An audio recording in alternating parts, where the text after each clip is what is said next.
Bulletin کا آغاز کریں گے۔ Chairman P C B Mohsin Naqvi کی زیر صدارت پی سی بی کے اعلیٰ حکام کا اجلاس۔ رائے کے مطابق اجلاس میں ایشیا کپ کھیلنے یا نہ کھیلنے کے حوالے سے مشاورت۔ Chairman P C B Mohsin Naqvi وزیر اعظم سے ملاقات یا مشاورت کے بعد حتمی فیصلہ کریں گے۔ وزیر اعظم شہباز شریف کی مصروفیت کے باعث مشاورت یا ملاقات نہیں ہو سکی۔ وزیر اعظم آزاد کشمیر چودھری انوار الحق پریس کانفرنس کر رہے ہیں۔ ہاؤس میں آل پارٹیز کانفرنس منعقد ہوئی، جس میں آزاد جموں کشمیر کی جملہ سیاسی جماعتوں، پاکستان پیپلز پارٹی، پاکستان مسلم لیگ نواز، آل جموں کشمیر مسلم کانفرنس، جموں کشمیر پیپلز پارٹی، جمعیت اہل حدیث، مجلس وحدت المسلمین، جماعت اسلامی اور تحریک لبیک آزاد کشمیر کی قیادت نے شرکت کی۔ آزاد جموں کشمیر کے صورتحال پر تفصیلی گفتگو اور مشاورت کے بعد بظاہر اعلامیہ جاری کیا گیا۔ نمبر 1، بین المرصوص اور مارکہ حق کی کامیابی کے بعد ہندوستان بکھلاہٹ کا شکار ہے۔ اس کامیابی سے تحریک آزادی کشمیر کے حوصلے بلند ہوئے اور مسئلہ کشمیر کو عالمی منظرنامے ایک نئی جگہ ملی ہے۔ ہندوستان اپنی خفت کو چھپانے کے لیے مملکت پاکستان اور دیگر صوبوں بالخصوص بلوچستان کی طرز پر آزاد کشمیر کو سیاسی نظریاتی طور پر عدم استحکام کا شکار کرنے کی طرف ہے۔ آزاد جموں کشمیر کی جملہ سیاسی قیادت مقبوضہ کشمیر میں جاری تحریک آزادی کی بھرپور حمایت کرتی ہے اور مقبوضہ کشمیر میں بسنے والے مسلمان بھائیوں اور بہنوں کو یہ یقین دلاتی ہے کہ آزاد کشمیر کے لوگ تحریک حریت کی شانہ بشانہ کھڑے ہیں۔ آزاد کشمیر کے حالات کو خراب کرنے کے لیے جو سائفر منظر عام پر ہے، یہ ہے وہ سائفر۔ یہ 2 ستمبر 2023 سے یہ جاری ہے، یہ سازش کا انکشاف ہوا۔ یہ اس کا ہے جناب، یہ permanent mission of India Geneva, اس کی کیبل ہے، اس کی تار، یہ اس کی ہے، یہ ٹیلی گرام اس کی، یہ ہے جی، یہ ہے وہ۔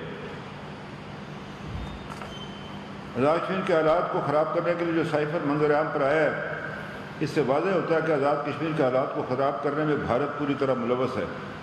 تمام سیاسی جماعتیں اس گناہی سازش کی بھرپور مذمت کرتی ہیں اور اس عزم کا اعادہ کرتی ہیں کہ آزاد کشمیر کے حالات کو خراب کرنے کی کسی بھی سازش کا ڈٹ کر مقابلہ کیا جائے گا۔ نمبر 4، تمام سیاسی جماعتیں مفاد عامہ آزاد کشمیر کے لوگوں کے مسائل کے حل کے لیے اپنی کاوشیں جاری رکھیں گے۔ ہندوستان کی سہولت کاری کے نتیجے میں وجود میں آنے والی کسی بھی دیگر فورم یا پریشر گروپ کو مفاد عامہ کے فیصلے کا اختیار نہیں دیا جائے گا۔ نمبر 5، اجلاس میں فیصلہ کیا گیا کہ 31 ستمبر سے تمام سیاسی جماعتیں مقبوضہ کشمیر کے عوام اور مسلح افواج پاکستان سے اظہار یکجہتی کے لیے عوامی رابطہ مہم شروع کریں گے۔ اس سلسلے میں پہلا جلسہ عام 21 ستمبر بروز اتوار راولہ کوٹ، جبکہ 22 ستمبر کو بروز پیر باغ میں منعقد کیا جا رہا ہے، جس میں تمام سیاسی جماعتوں کے قائدین خطاب فرمائیں گے۔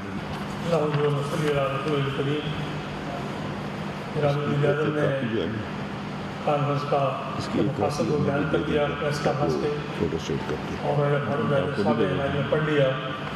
ہم تمام لوگوں نے اس بات پر اتفاق کیا ہے کہ آزاد کشمیر کو سیاسی اور فکری طور پر منتشر ہونے سے بچانے کے لیے اپنی قوت کو یکجا کریں گے۔ جموں و کشمیر کے مسلمانوں نے پاکستان سے پہلے سے اپنی تقدیر کو پاکستان کے ساتھ وابستہ کیا ہے، اور روز اول سے نظریہ اعلان پاکستان اور کشمیر بنے کا پاکستان پر عمل پیرا ہے، اور اس سلسلے کو جاری رکھا جائے گا۔ اور دوسری بات یہ ہے کہ آزاد کشمیر میں جتنی بھی تعمیر و ترقی ہوئی ہے، جتنے بھی مسائل حل ہوئے ہیں، جتنے بھی ادارے قائم ہوئے ہیں، ووٹ کا حق ملا ہے، آئین ہے، اسمبلی ہے، ادارے ہیں، یہ تمام کے تمام ہماری قومی قیادت کا، سیاسی رہنماؤں کا اور سیاسی قیادت کا کارنامہ ہے، جو پرامن طریقے سے اس سارا عمل اپنے بندی کے انجام تک پہنچایا ہے۔ اس میں کسی قسم کی ہنگامہ آرائی، بدنظمی یا امن و امان کا مسئلہ پیدا نہیں کیا گیا۔ اسی سلسلے کو ہم جاری رکھنا چاہتے ہیں۔ وآخر دعوانا الحمدللہ رب العالمین۔ بسم اللہ الرحمن الرحیم۔ میں نے وزیر اعظم صاحب نے جو ہے وہ اپنا آج کی اس پریس کانفرنس کا سارا مدعا بیان کر دیا ہے، اور پھر راجہ فاروق اعظم صاحب نے جو کہ مشترکہ اعلامیہ تمام سیاسی جماعتوں کو وہ پڑھ کے سنا دیا۔ تو ہم سب جو ہے وہ ایک اس بات پہ متفق ہیں کہ کسی بھی حوالے سے کسی کو یہ اجازت نہیں دی جا سکتی کہ یہ جو نظام ہے بڑی مشکل سے ہمیں نظام ملا تھا. ہمارے باوجود نے جو ہے وہ خون کی قربانیاں دے کے اپنے بچوں کی اپنے باوجود کی قبریں چھوڑ کے جو ہے وہ ملک خداداد پاکستان کے ساتھ اپنے جو ہے وہ تعلق کا فیصلہ کیا تھا اور پاکستان کو اپنی منظر کرا دیا تھا. تو میں یہ سمجھتا ہوں کہ یہ جو سائفر ہے اس کے بعد وہ کچھ بات جو ہے وہ باقی بھی رہتی کہ کس طریقے سے ہندوستان جو ہے وہ اپنے بلوچستان کے اندر بھی اسی طرح انوالو ہے, آزاد کشمیر کے اندر بھی اس کا جو تحقیقاری ہے اس میں وہ پوری طرح ملوث ہے. لہٰذا اس طرح کی کسی بھی تحریک کو کسی بھی صورت میں جو ہے میں یہ سمجھتا ہوں کہ اس کو غلط عمل کرنا پڑے گا. اور ہم انشاءاللہ یہ 21 تاریخ کے بعد جو ہے وہ پورے آزاد کشمیر کے اندر تمام جو سیاسی جماعتوں کے قائدین ہیں وہ مل کر جو ہے وہ ایک پولیٹیکل ایکٹیویٹی شروع کریں گے. تو ہم بالکل اس جو اعلامیہ ہے اس کی پاکستان کی اس پارٹی پر پوری طریقے سے اس کے ساتھ ہیں. بسم اللہ الرحمن الرحیم. جس طرح وزیر اعظم صاحب نے, راجہ فاروق قادر خان صاحب نے, سردار عتیق صاحب نے, چودھری یاسین صاحب نے بات آپ کے سامنے رکھی ہے, اس سائفر کا سامنے آنا ہم یہ سمجھتے ہیں کہ یہ بہت بڑی الارمنگ بات ہے. اور جتنے بھی کشمیری ہیں وہ ایل او سی کے اس پار ہوں, ایل او سی کے اس طرف ہوں, ہمارے صوبوں میں یا ہمارا جو باعث پورا ہے یہ ہماری تک جب یہ بات پہنچی ہے یہ اتنا کافی ہے کہ ہمارا جو ازلی دشمن ہے یہ آزاد کشمیر ایک بیس کیمپ ہے اور اس بیس کیمپ کی آس اور امید کے اوپر ایل او سی کے اس پار قربانی دی جا رہی ہے. اس سائفر کے جو تانے بانے سامنے آئے ہیں, ہم پہلے سے بھی یہ بات کر رہے ہیں کہ آزاد کشمیر کا سب سے مقدس ایوان آزاد کشمیر قانون ساز اسمبلی ہے. اس سے بڑا کوئی ایوان نہیں ہے, اسی کے پاس مینڈیٹ ہے, منتخب نمائندے وہاں پہ بیٹھے. اس کے بعد بھی جو آپ کا الیکٹرول سسٹم ہوتا ہے وہ آپ کا لوکل باڈیز کی صورت میں ہمارے بلدیاتی نمائندے موجود ہیں ہر وارڈ یو سی کے اندر, ٹاؤن اور کارپوریشنز کے اندر. اگر آزاد کشمیر کے عوام کے کوئی مسائل ہیں, تعمیر اور ترقی ہمیشہ سیاسی حکومتوں نے کروائی ہے, انہی کو کریڈٹ جاتا ہے اور وہی آگے لے کے جائیں گے, وہی فلاح و بہبود کر سکتی ہیں, وہی جاب اپارچونیٹیز پیدا کر سکتی ہیں اور وہی تحریک آزادی کے لیے کام کر سکتی ہیں. اور آج یہاں پہ آزاد کشمیر کی تمام قیادتوں کا وزیر اعظم صاحب کی دعوت کے اوپر اکٹھے ہونا, اس عزم کا اعادہ کرنا اس بات کا ہے کہ کشمیر کے لوگوں کو جاگنا چاہیے کہ اگر آزاد کشمیر کے اندر کوئی انتشار پھیلایا جا رہا ہے یا اپنے ملک کے ساتھ رشتے کو کمزور کیا جا رہا ہے تو اس کو لوگوں کو سمجھ آنا چاہیے کہ یہ سائفر جو آیا ہے اور لوگ کن ہاتھوں میں کھیل رہے ہیں اس سے ان کو باز رہنا ہوگا. اور تمام یہ جو جملہ قائدین یہاں پہ بیٹھے ہیں آج سے یہ اعادہ کیا ہے کہ مارکہ حق کے حوالے سے آئندہ آنے والے دنوں میں مختلف شہروں میں, تحصیلوں میں, ڈویژنل ہیڈ کوارٹر میں, اور ہم انشاءاللہ ایک بڑا پروگرام کرنے جا رہے ہیں 21 تاریخ کو بھی, اور وہ بھی آپ دیکھیں گے. اور لوگوں کو کسی ایسی جگہ پہ کہ آپ یہ دیکھیں کہ تحریک آزادی کو زنگ پہنچے اس میں سے باز رہنا چاہیے کہ چونکہ وہ ساری کی ساری تحریک ہماری آس اور امید سے وابستہ ہے اور یہ بیس کیمپ ہے. بہت شکریہ. بسم اللہ الرحمن الرحیم. میں پاکستان مسلم لیگ یونین کی جانب سے آج وزیر اعظم صاحب نے جو پارٹیز کانفرنس بتائی اور اس کے بعد جو اعلامیہ جاری ہوا اس کی بھرپور تائید کرتا ہوں اور ایک بات واضح کرنا چاہتا ہوں کہ ہمارے سیاسی مینیفیسٹو الگ الگ ہو سکتے ہیں لیکن ریاست پاکستان کے ساتھ ہم اپنے رشتے کو کسی صورت کمزور نہیں ہونے دے سکتے. ہم اس عمل میں جو بھی ہمارے راستے میں آئے گا ہم سے وہ ٹکرائے گا اور ہم ان کو کسی صورت کو اسپیس نہیں دے سکتے کہ آزاد کشمیر کے امن و امان کو خراب کیا جائے, آزاد کشمیر میں نظریات کی تحقیقی دی جائے, اس کی اجازت نہیں دی جا سکتی. اور ہم سارے مل کر انشاءاللہ تعالی جس طرح باقی قائدین نے کہا ہم سارے مل کر 21 تاریخ کو راولہ کوٹ میں پہلا جلسہ عام کر رہے ہیں اور یہ سلسلہ جاری رہے گا. اور آزاد کشمیر میں منتخب نمائندے جو ہیں جو پہلے سے ہی کوشاں رہتے ہیں تمام سیاسی جماعتوں کے کہ وہ عوام کے مسائل کو حل کریں تو انشاءاللہ تعالی اس میں اپنی کوششیں جاری و ساری رہیں گی.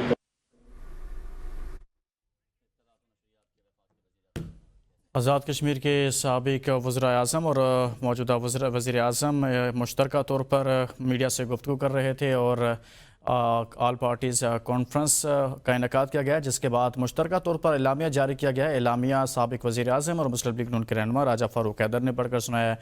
ان کے ساتھ موجودہ وزیر اعظم چودھری انوار الحق بھی موجود ہیں اور ساتھ میں پیپلز پارٹی کے رہنما چودھری یاسین اور پاکستان مسلم لیگ نون کے رہنما کشمیر کی قیادت شاہ غلام قادر اور اسی طرح سے دیگر اراکین بھی موجود تھے۔ راولپنڈی کی اڈیالہ جیل میں ایف اے کی 3 رکنی ٹیم نے بانی پی ٹی آئی سے ان کے ٹویٹر ہینڈل کے معاملے پر تفتیش کی۔ بانی پی ٹی آئی سے ٹویٹس کے حوالے سے سوالات کیے گئے۔ ذرائع کے مطابق اڈیالہ جیل میں بانی پی ٹی آئی سے ٹویٹر ہینڈل کے متعلق ایف اے کی 3 رکنی ٹیم نے سوالات کیے۔ بانی پی ٹی آئی نے سوالات تحریری طور پر مانگ لیے۔ ملاقات کے بعد علی زمان ایڈوکیٹ نے میڈیا سے گفتگو میں تفتیش کی تصدیق کی۔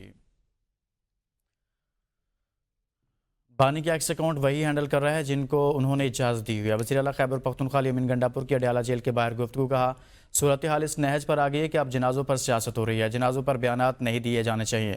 اصل بات یہ ہے کہ مسئلے کے حل کے لیے ہمیں کیا پالیسی اور کیا اقدامات کرنے ہیں۔ بار بار کہہ رہے ہیں کہ ہمارے ساتھ مل کر بیٹھیں۔ ان کا کہنا تھا کہ 9 مئی ہماری پارٹی پالیسی کا حصہ نہیں تھا۔ بانی چیئرمین نے بار بار منع کیا، لیکن اس کے بعد اگر کسی نے پارٹی پالیسی کی خلاف ورزی کی ہے تو یہ اس کا ذاتی اقدام ہے۔ ہم بانی کے بیان کے ساتھ ہیں، اس کے علاوہ کوئی فلاسفی جھاڑتا ہے تو اس سے ہمارا کوئی تعلق نہیں۔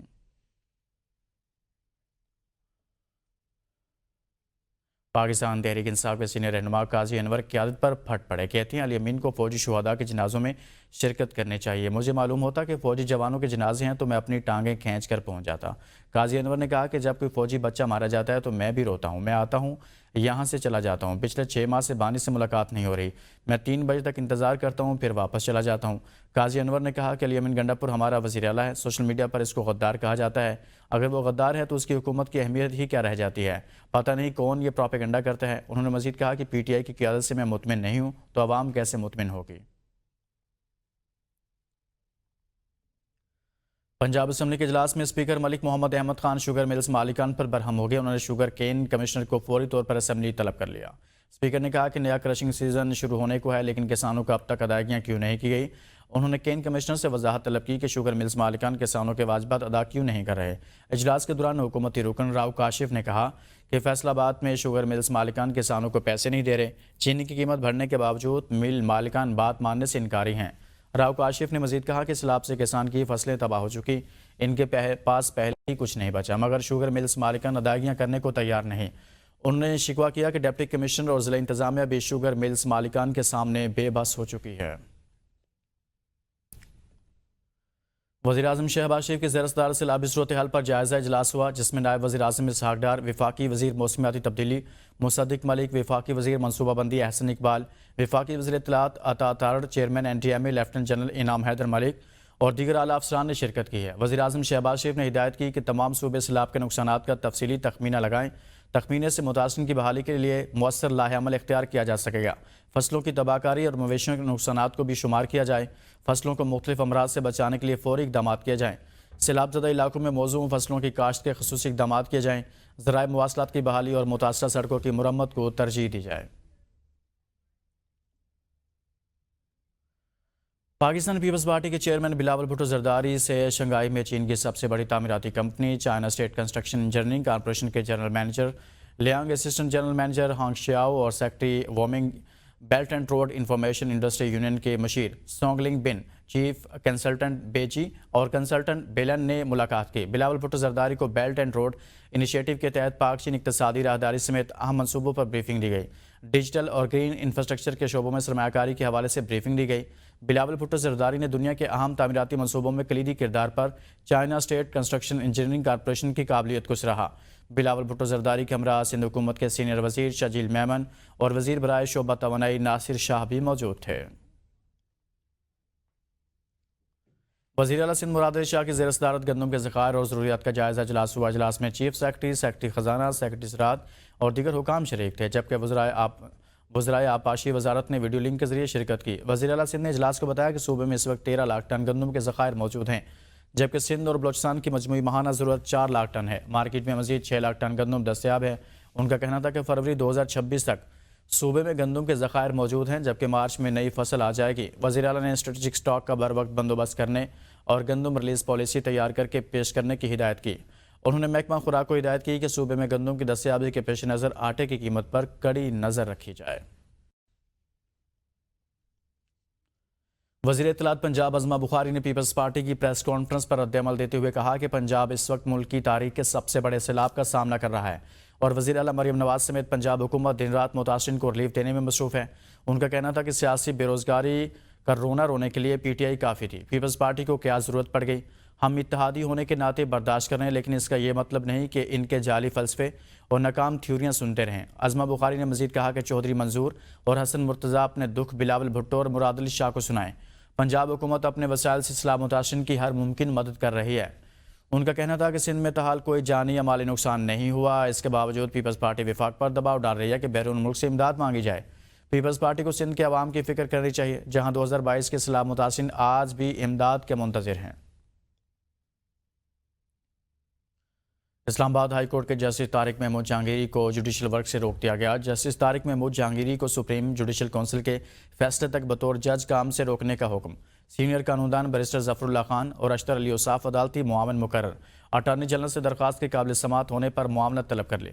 چیف جسٹس سردار محمد سرفراز ڈھوگر اور جسٹس محمد اعظم خان پر مشتمل ڈویژن بینچ نے سماعت کی۔